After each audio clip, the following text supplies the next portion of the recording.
العلم هو النور الهادي والمفتاح لكل الخير من يريد الله به خيرا. بسم اللہ الرحمن الرحیم۔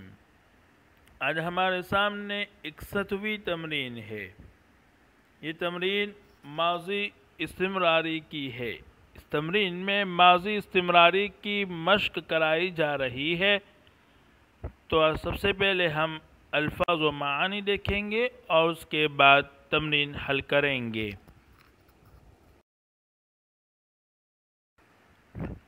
پہلا لفظ ہے تغرید، یہ باب تفعیل سے ہے۔ غرد یغرد تغریدا، معنی چہچہانا۔ دوسرا لفظ ہے الاغصان، یہ جمع ہے، واحد اس کی الغصن آتا ہے، معنی ہے ٹہنی۔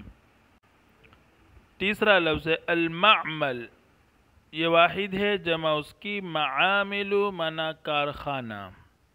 اس کے بعد القروی، جمع قرویون، معنی ہے دیہاتی، قریتن کی طرف نسبت کر کے قرویون کہا گیا۔ اس کے بعد لفظ ہے ننشکو، یہ باب سمیع سے ہے۔ نشق ینشق نشقا، معنی ہوا خوری کرنا، تفریح کرنا۔ اس کے بعد لفظ ترقع، یہ رقع یرقع باب فتح، مصدر رقعن آتا ہے، معنی ہے پیون لگانا۔ اس کے بعد لفظ حوار، یہ مصدر ہے باب مفاعلہ کا، حاور یحاور محامرتا وحوارا، معنی ہے بات چیت کرنا، اور حوار ان کے معنی بات چیت۔ الجرار، یہ جمع ہے، واحد اس کی الجرۃ آتی ہے، معنی ہے گھرا۔ اس کے بعد لفظ ہے الجرح، یہ جمع ہے، واحد اس کی الجریح آتی ہے، معنی ہے زخمی۔ یہ تھے الفاظ و معانی۔ چلیے اب ہم تمرین کی طرف چلتے ہیں۔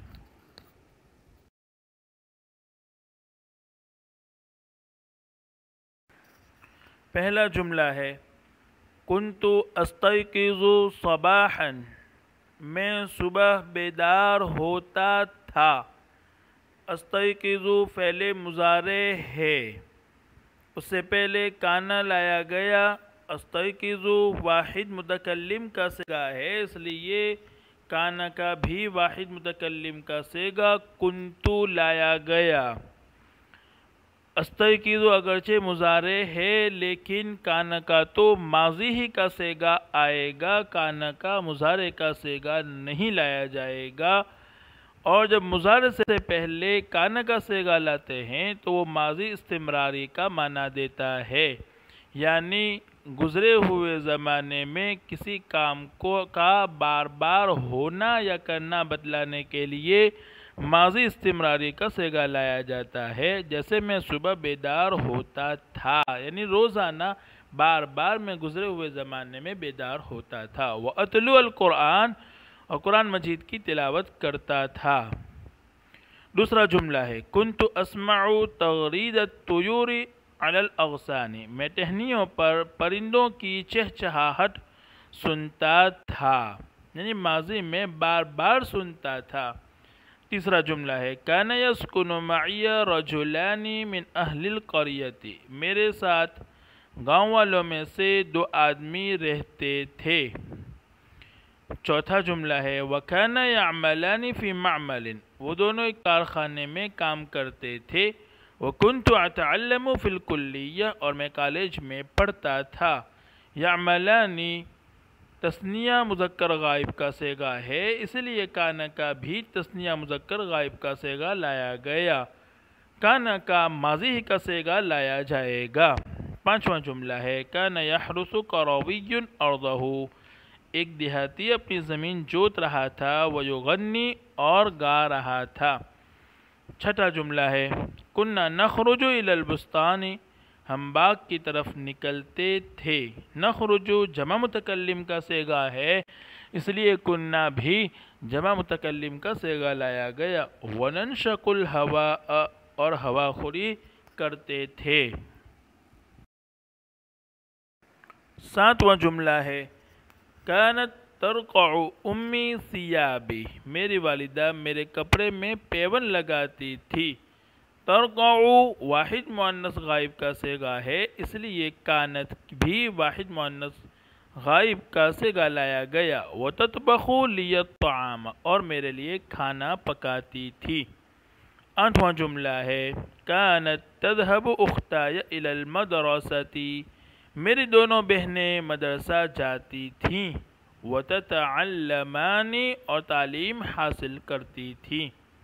9واں جملہ ہے کانت تقطف البنات الازہار، لڑکیاں پھول توڑتی تھیں۔ ویفرحن، اور خوش ہوتی تھیں۔ 10واں جملہ ہے کن یسمعن الخطبۃ من وراء الحجاب، وہ سب عورتیں پردے کے پیچھے سے تقریر سنتی تھیں۔ یسمعن جمع مؤنث غائب کا صیغہ ہے، اس لیے کن بھی جمع مؤنث غائب کا صیغہ لایا گیا۔ 11واں جملہ ہے کنتی تبکین علی ولدکی، تو اپنے بچے پر روتی تھی۔ وتذکرین حوارہ، اس کی گفتگو یاد کرتی تھی۔ 12واں جملہ ہے کنتن تحملن الجرار، تم سب گھڑے اٹھاتی تھیں۔ وتسقین الجرح، اور زخمیوں کو پلاتی تھی۔